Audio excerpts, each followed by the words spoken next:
there. We did not. How are you all? Welcome back to day 3 of The Gathering. I am accomplished shapeshifter Amy Dallen, and I'm here with MacArthur Genius Grant winner Scott Tumilty. Thank you. It was a really long journey, but I feel like I've achieved something monumental, despite the fact that I've never heard of the award that you've just accused me of having. It's okay, it has genius in the title. That will do me. I will do that. How are you today? I'm good. How are you? I'm pretty good on day 3, not day 2. Who would Day ever... 7? Time loses meaning Day at The 0? Gathering, really. It's just a weird, timey-wimey, wibbly-wobbly ball of creativity and excitement and fun. People are asleep and awake at all hours. Something is always happening, and someone is always in a sleeping bag somewhere. Now, speaking of things happening, what are the things that are going to be happening that we're going to talk about directly to these people here? We had a ton of stuff from yesterday that we just saw, and today we thought we would profile one particular area that we haven't really gotten to of The Gathering, which we are looking at just now, which is the Creativia Lounge. So here to show us off a bit of that and tell us about one of the creative competitions is Amy in the field. So we are here in the Creativia Lounge. And Creativia, of course, is the creative heart of The Gathering. It is where artists and programmers and musicians are hard at work making wonderful things and submitting them to the various competitions. And here to tell us about one of those competitions, which is a very important part of The Gathering, I have one of the heads. Yes, hello. I am called Andy. My real name is Andreas, but just go with Andy. That's great. Yeah, my responsibility are the creative competitions that all of them will be organized and arranged on scene and so on. And in addition, I have the demo compos. Yes.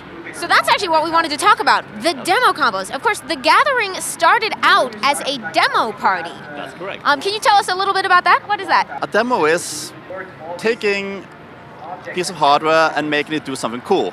So we have demos originally were designed to show that you understood how to work with what was at the time quite limited technology to do spectacular things. And now And now the technology is spectacular, so you can do even more amazing things, and it's all about understanding the constraints and coming up with something very impressive, yeah? Sort of, because of the constraints have been so reduced, the whole demo scene has taken a more artistic direction now, because trying to flip bits and doing the most with the least amount of CPU cycles, which what the people were doing in the beginning, is not a problem anymore. So now it's very much making something artistic. The sky is the limit, and it's just an expressive medium. Yeah. Excellent. So tell us a bit about Fast Demo. Yes, that is what we have today. Fast demo is when you have a really limited amount of time to do the demo. Here at the gathering, you get 8 hours from 10 to 6 in the evening, and they will have 3 themes that needs to be a part of the demo. So no one can actually just show up and have something done beforehand. And we've picked the topics, trying to make it as random as possible, and the night before when everyone's tired, so it doesn't make sense. This year we decided on owls, crime, and round. Owls, crime, and round. Yeah. Those are the themes. And so they have to show off their ability to program the demo, to create possibly music for it and art to go with it. What are the challenges? Well, it's a creative process that just goes on from when they start to finish. So I know they're all hard at work, but can you show us any of these participants? We do have, I've talked to some of them, and they agreed to actually show off a bit. So Excellent. follow me. What is your name? I'm Chris. And you're working on a fast demo right now? Yes, I am. Yeah, we are all there, actually. Who is your team? This is Espen, Axel, Ståle, and Hannah. Excellent. How Yeah. did you find each other? We're old friends, basically. Yeah. Have you done many demos before? Yeah, this is the 7th year or something. 7 years. Yeah. That's awesome. And which part do you work on? We're basically all programmers, so we need to divvy up the graphics and music between us, just try to make something work, because we all work as coders, basically. You have one skill set and you're just dividing it amongst all Yeah. the tasks. Yeah, Excellent. basically, yeah. So what are you doing today? I'm creating some images we're going to use in the demo, and also fixing some music for it. Lovely. Now Yeah. you don't have to tell us any of your secrets, but how are you approaching these themes? With as much humor as possible. And we also have a red thread that we've been using in all our fast demos the last years, so that's going to reappear this year as well. So Fantastic. Well, we will let you get back to work, but thank you so much for chatting with us, Yeah. and best of luck. yeah, Thank you so much for taking us around and showing us a bit of the process behind the scenes for Fast Demo. Yeah, no problem. It's fun. And our best of luck to everybody working on their programs right now. Yeah. See, this is why you send Amy in the field. Nails it every single time. No, Scott's not so bad. he is. He's an unreliable jerkass, and I don't like him. But it's easy to be excited about something as cool as the projects they're working on down at Creativia. Absolutely. The things they get done in 8 hours, all of that coding, all of that design, all of that music, with the most random theme in the world, owls, crime, and round? I know, it's the making of a blockbuster, really. You could take those 3 elements, write a perfect script, and win yourself an Oscar. Not like Batman versus Superman, no. This would be a film of substance. It could be about a crime-fighting owl who comes out of a Pokeball. Oh, that's money right there. Type, That type, is type, type, type, type, type. bang Let's make it. right there. However, there's one type of creativity we haven't covered yet, and that is cosplay. Now, we talked about cosplay a little bit yesterday, but now we've got a certified expert, and it's safe to say that the cosplay scene at the gathering is bursting at the seams, if you will. Pause for laughter. I see what you did there. Thank you, thank you, thank you. There's Little so much great work going on, though, and we found a perfect person to talk to us about it. Yep, cosplay genius extraordinaire, Tony Darling. And Amy and I are joined by the wonderful Tony Darling. How are you? I'm great. How are you? I'm all right. As you can see, I'm cosplaying as a very, very tired man. Could you please talk us through your own outfit today? You're doing a great job with your cosplay Thank game you. on point. I'm Furiosa from Mad Max. That's what's going on right now. Mechanical arm, all that. And yeah, skulls on my belt. Nice. Now, for the people at home who may not be familiar with this, how would you define cosplay? Cosplay is basically dressing up as your favorite character. So whether it's from a movie or a TV show or a comic book or a manga, anything. So what got you into cosplay? Kind of by accident, I like making things, and also I was just really in love with Thor, and I thought to myself, I would like to be Thor. So I made a Thor costume, and then I was Thor. Well, I mean, who wouldn't want to be Thor? Who wouldn't want to be Thor? Anyway, what has brought you to the gathering this year? Well, we're making cosplay bigger and better at the Gathering this year, so I have a little bit more of a hand in what's being done for cosplay at the Gathering, and that's what's bringing me back here because I have such a passion for the cosplay community, and I'm really excited. I've been able to work with my team at Nerd Portal and with the Gathering team to make a whole bunch of awesome cosplay content. So you've been doing some pre-judging. What is the standard like so far? Oh my God! Well, first of all, European standards for cosplay are so high. I mean, everybody here, it's incredible. But there are some pieces that I've seen. I'm like, so like, how long did that take you to make? And they're like, oh, I made it like last month. I'm like, oh, that would take me like 3 years. That's cool. It's whatever, guys. So the standard is extremely high. Huge props also. This just seems to be the year of light up costumes, light up props, and huge props. Yeah. It's nice that we've got a theme going. I was meant to ask, any other themes, any particular shows, any particular games that you're seeing come up now and again? Well, League of Legends, always League of Legends. I'm surprised that there's not a little bit more World of Warcraft considering there's the new movie coming out. But yeah, tons of League of Legends. I think we have some Adventure Time. And then we have some classics, like we have a Princess Peach. So yeah, also there's going to be a Waldo, but we don't know where he is. There's been a lot of mentoring going on as well. Can you talk a little bit about that? Yeah, so the cosplay mentoring is what I know about specifically, and it's been really neat because I've had so many cosplayers come up to me, especially after our panel yesterday. They're like, so could you tell me a little bit about how to do this? Or like, I have this idea, but I don't know how to... I have a thing I see in my head, but how do I make it? And being able to have that opportunity to sit down with someone and say like, this is how you could do this. Or coming to them with like a problem. Hey, I have this piece that I brought with me to the Gathering because I knew you'd be here, so you can tell me how to fix it. How do I make it better? What do I do? What do you do? I mean, that kind of one-to-one interaction, it's the best way to learn in my opinion, especially with such a physical art. Is there one cosplay that you've never seen before that you've been wishing that you'd seen? Oh, wow. I mean, that's a really complex question. Yeah. The robot. The Gathering robot. Why has nobody cosplayed that yet? That's a good idea. That's a good question. Why has that not happened? I think we've got something for next year. If someone Something for cosplays next year. as the Gathering robot, You win a prize. you probably win the whole competition. You're a You shoo-in. win everything. You win the Gathering. So, thank you very much. Yeah, thank Thanks to our forthcoming robot overlords, and back to Scott and Amy in the studio. That was incredible! It was an amazing insight into the sheer amount of work and skill and experience that goes into making a fantastic cosplay. It's really inspiring to see, and the community, the way they come together and help each other is so fantastic. And after we talked to her, Tony Darling went off to lead the Cosplay Awards and presentation, where we saw so much amazing work. You saw some highlights from it earlier. But we don't think you saw enough. We operate on a show, don't tell basis. Now, Mew has kindly donated the track, a remix of Pegboard Nerds, for our special cosplay music video. Are you excited, Amy? I can't wait to see it. Are you sure you're breathing properly? I'm not breathing properly because I'm too excited. Right, we need to cut to the video very, very quickly now. Ladies and gentlemen, the Gathering 2016 cosplay music video.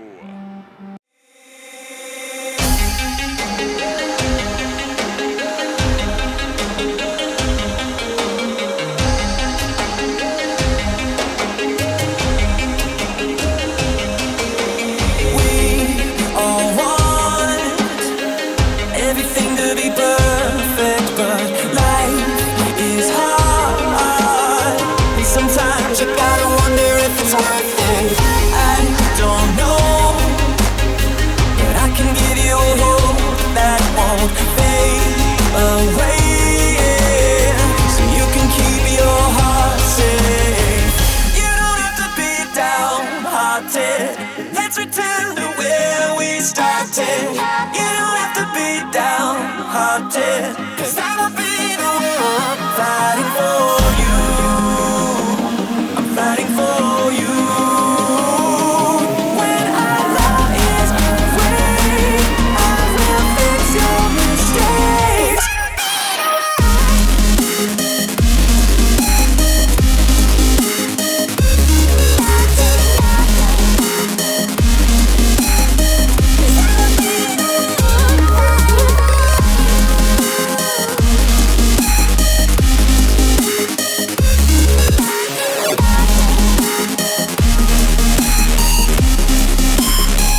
Amy, what in the name of the Proclaimers are you doing?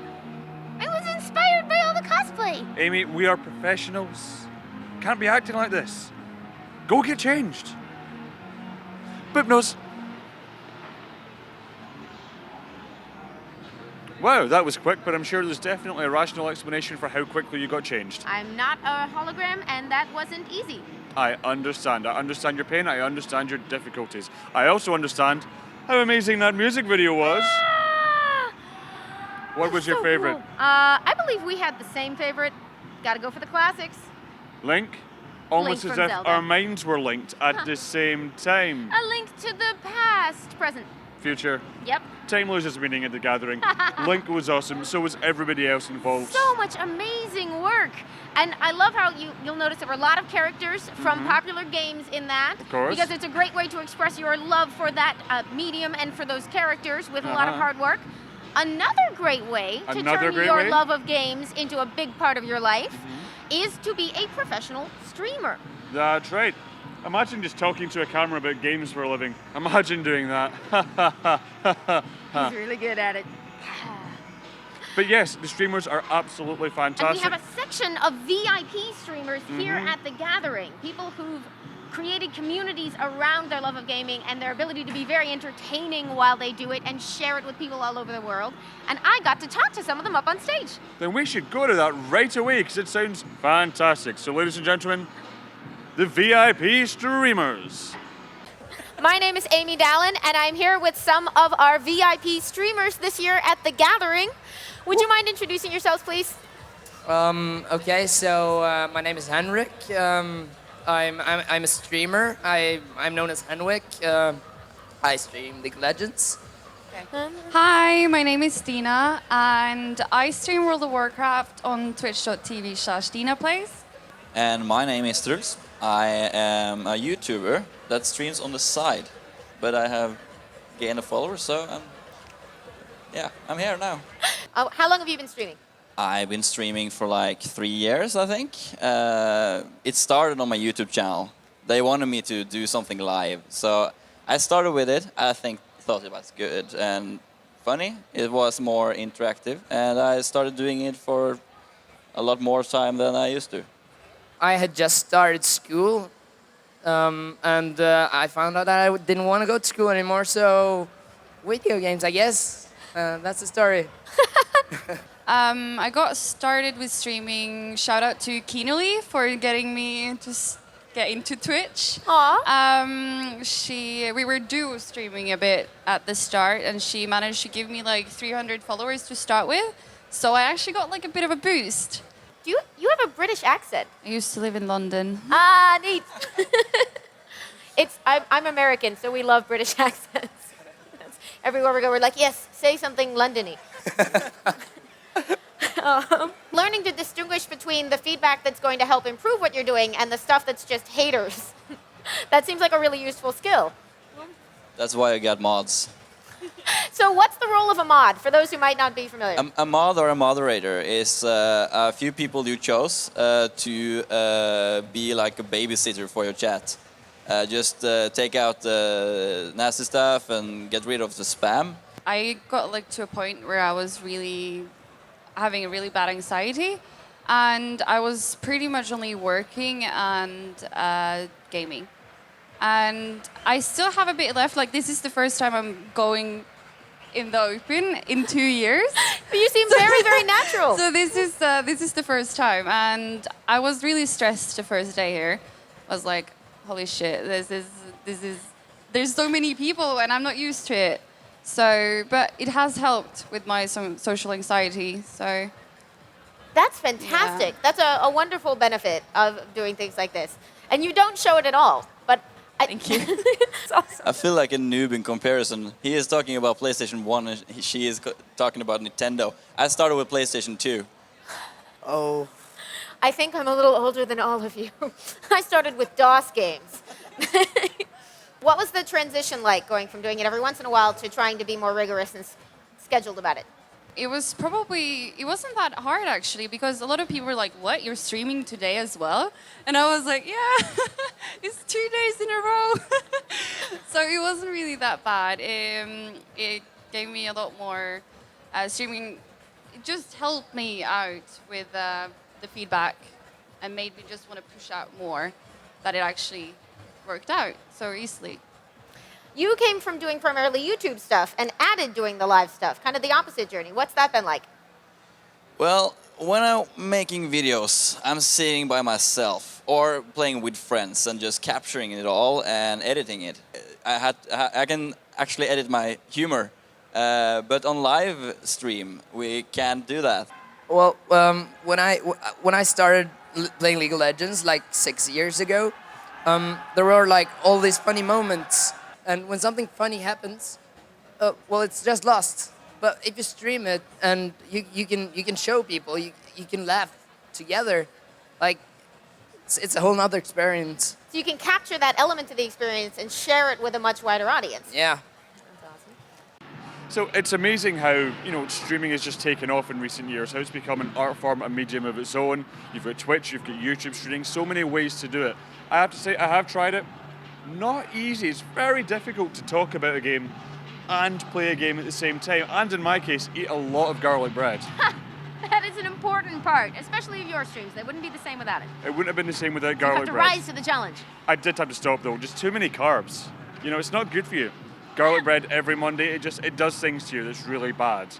That is something that we learned, that I learned on stage talking to those streamers. One of the things they all shared was it's not as easy as it looks, but it is very, very rewarding. And I loved the way they connect with their communities. I thought that was particularly moving. That connection, those conversations, possibly the best part. People noticing things about games that would not have even occurred to you. Just getting that different perspective, it's a truly wonderful experience. And speaking of connecting to amazing people. And wonderful experiences, we had the chance to talk to the man behind the mystery, Mew. The Mystery, if you will. The Mystery, yes. Yeah, you could drive around in a mystery machine. Yes, I want to see that show. Yeah, I want to see that show made. It's bank, it's money, it's guaranteed profit networks. Get it commissioned. Mew, of course, is the fantastic artist of the song you heard on the Cosplay music video. He is a staple of the gathering. He is the beating heart of the gathering for us. We have become friends with him in coming here. He's been performing here for years. He's been coming here for years. He has. And we get the chance to talk to him to find out what exactly makes the man tick, what drives him. So ladies and gentlemen, prepare yourself for Mew. Hi there, it's Dominic, Diamond's least favourite love child, Scott Tumilty, and I am here with the beating heart of the gathering, the wonderful Mew. How are you today, sir? Very good, a little bit stressed out. Why on earth would you be stressed out? I feel like that's a point you can elaborate on. It will lead into something. Well, because I'm an artist. Of course. Yeah, so I make things, but I don't plan very good. So I have a shitload of content still to sort out, but we have all the technicalities figured out, and so it's going to be a good show. Just still a little bit antsy, Yeah, it's happening tonight. A few hours to go. You're getting those little bit of nerves in the stomach.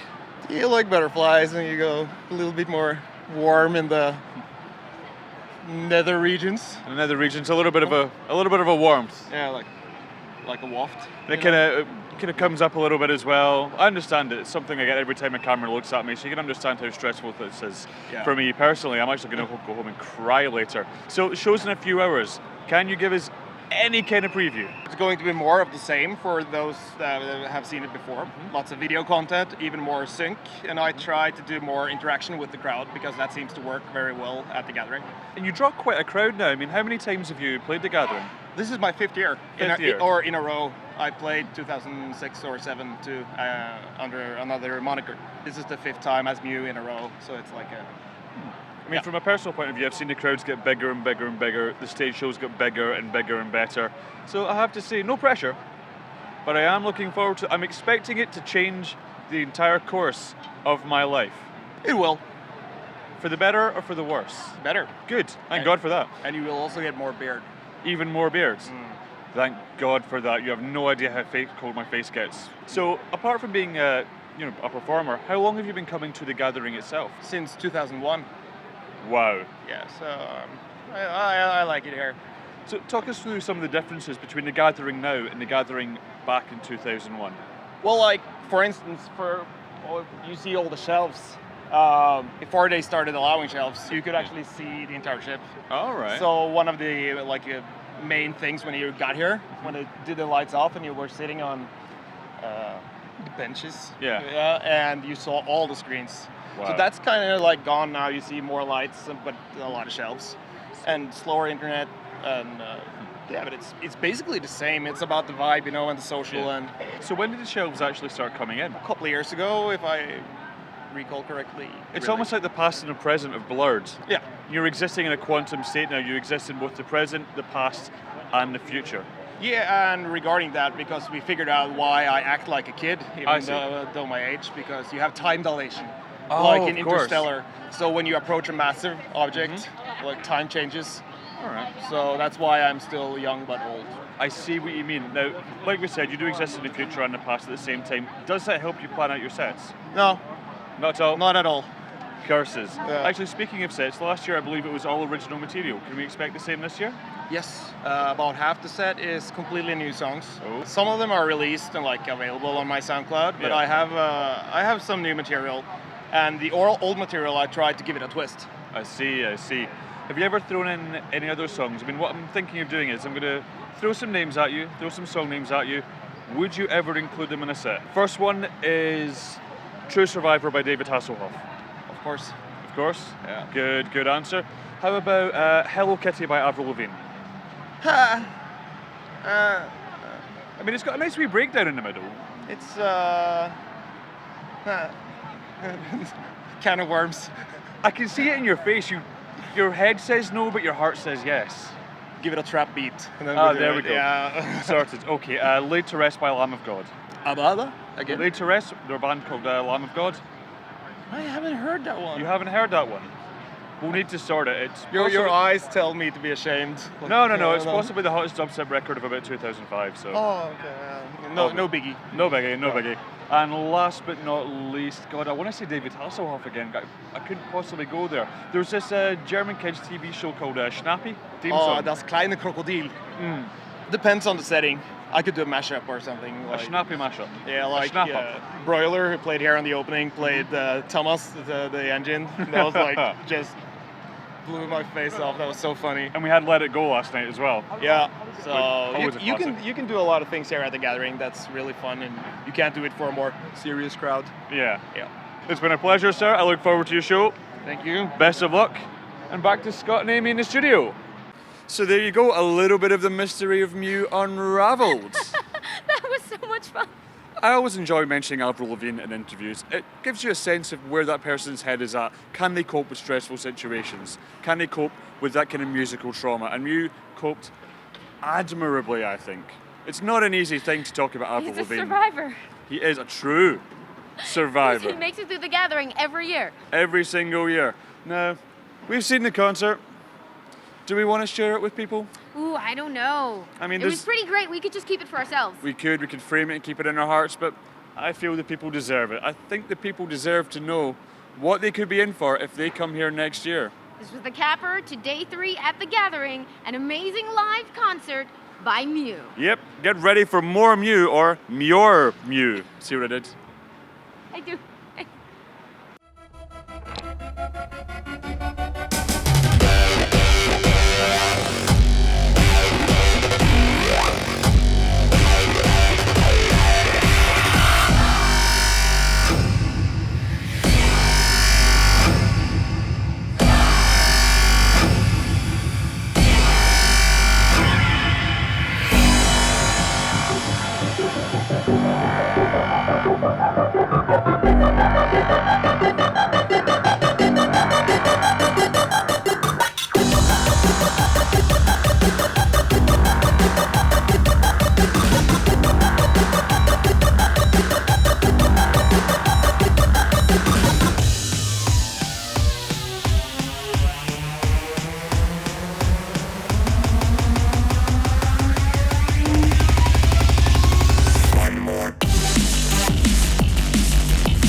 shit, motherfuckers!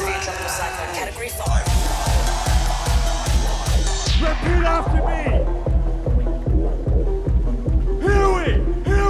Here we fucking go!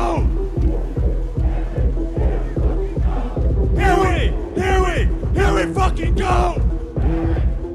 Louder! Kom igjen, Tegan! Dere klarer bedre enn det her! A cyclone is imminent.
Ladies and gentlemen, Tony Darling!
When the world takes hold, it never lets you go.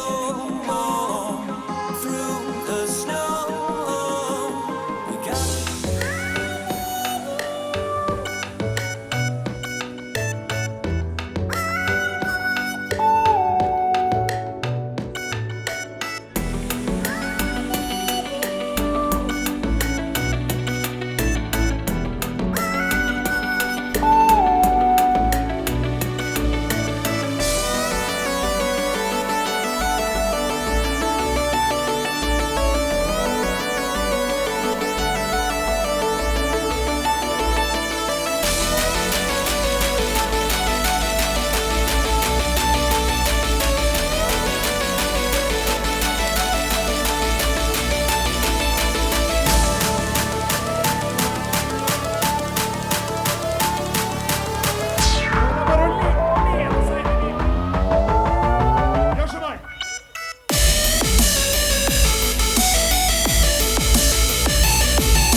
No, because if I told you, you wouldn't be surprised, and then this moment would just be a bit meh. But I didn't tell you, and you were surprised, and it was so much fun. Incredible. We were in the audience, and we just lost our minds. It was a fantastic show. You were up there. He brought our own Tony Darling up, and some of the cosplayers to hype up the crowd. And the crowd were very much hyped, I feel. I feel I did a job well done. It was like fulfilling the dream of 17-year-old me to go out on stage and scream at people in a hardcore band. Aww. It's a bit as close as I've got, and I loved every second of it. Thank you so much to you for letting me do that. And then you came off stage and we all danced like crazy. We danced like crazy people, and it was worth it. Good cardio, my legs are a little bit. Had the absolute time of my life. It's something we do every year. It's one of our favorite parts of the gathering. Is every concert here is spectacular. But because Mew is a friend and because we associate him so strongly with the core of what the gathering is, we really go nuts at the Mew concert. We absolutely do, and it's worth it every time. The man simply doesn't do disappointment. However, speaking of disappointment, tomorrow's the last day. No! I get kicked back to Scotland, you get kicked back to America. I am slightly grateful that I have a shorter flight than you, but still, it's a sad moment. But rest assured, we are going to go out with a bang. Day 4 is going to be an absolute belter. We're going to see everything we haven't seen yet. We're going to take a look at the game stage. We're going to see the awards being given out for all of the creative competitions. We are. Get some impressions from the final day. And just let it sink into our hearts. So, ladies and gentlemen, in preparation, get enough sleep, stay hydrated, maybe eat some fruit, and get ready for day 4. Bye, Z's.